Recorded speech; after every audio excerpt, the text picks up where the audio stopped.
बहुत समय पहले की बात है। एक राज्य में राजा प्रताप नामक एक शक्तिशाली शासक का शासन था। राजा प्रताप अपनी शक्ति और वैभव पर बहुत गर्व करता था। वह समझता था कि उसके पास धन, सेना और साम्राज्य होने के कारण वह किसी से कम नहीं है। उसकी इस घमंडी प्रवृत्ति के कारण दरबारियों और प्रजा में असंतोष बढ़ता जा रहा था, लेकिन कोई भी उसे सही रास्ता दिखाने का साहस नहीं करता था। एक दिन राज्य में एक बाबा का आगमन हुआ। बाबा का नाम स्वामी सच्चिदानंद था। वे ज्ञानी, तपस्वी और सरल जीवन जीने वाले संत थे। उनकी ख्याति दूर दूर तक फैली थी। राजा ने सुना कि स्वामी जी अपने ज्ञान से लोगों का मार्गदर्शन करते हैं। उसने उन्हें अपने महल में आमंत्रित किया और सोचा कि वह बाबा के सामने अपनी बुद्धिमानी का प्रदर्शन करेगा। महल में बाबा के पहुंचने पर राजा ने उनका आदरपूर्वक स्वागत किया, लेकिन जल्दी ही उसने अपने घमंड को दिखाते हुए कहा, स्वामी जी, आपने बहुत जगह देखी होगी, लेकिन क्या आपने मुझसे बड़ा और ज्ञानी राजा कहीं देखा है? बाबा ने शांत स्वर में कहा, राजन, ज्ञान और शक्ति में कोई सबसे बड़ा नहीं होता। हर किसी के पास कुछ न कुछ सीखने की गुंजाइश होती है। राजा को यह सुनकर क्रोध आया और उसने कहा, तो आप मुझे सिखा सकते हैं? मुझे तो ऐसा नहीं लगता। बाबा ने मुस्कुराते हुए कहा, राजन, अगर आप अनुमति दें तो मैं एक परीक्षा लेना चाहता हूँ। अगर आप सफल हो जाते हैं तो मैं मान जाऊंगा कि आप महान हैं। राजा ने चुनौती स्वीकार कर ली और कहा, पूछिए स्वामी जी। बाबा ने राजा को एक बड़ा और चमकीला पत्थर देते हुए कहा, राजन, इसे बाजार में बेच कर आइए और देखिए कि इसकी क्या कीमत लगती है, लेकिन ध्यान रखें,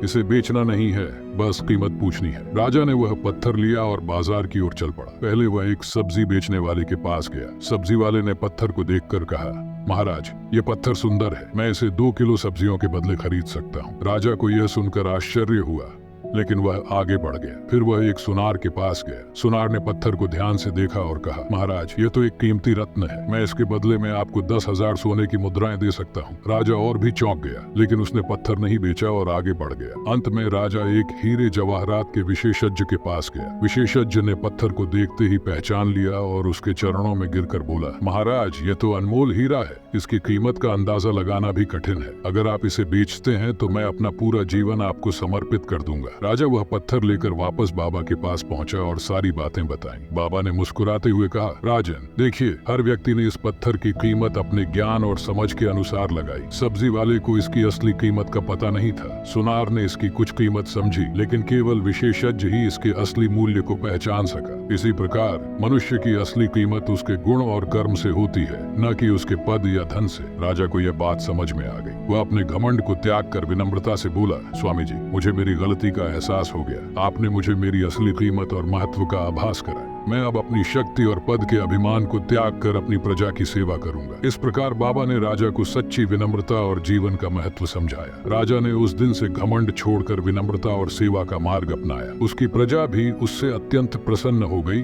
और राज्य में सुख शांति का वातावरण बन गया। इस कहानी से हमें यह सीख मिलती है कि सच्ची महानता व्यक्ति के पद, धन या शक्ति में नहीं, बल्कि उसके गुणों और कर्मों में होती है। घमंड को त्याग कर हमें सच्चे ज्ञान की ओर अग्रसर होना चाहिए। हर व्यक्ति की कीमत उसके कर्मों से होती है, न कि उसके पद या शक्ति से।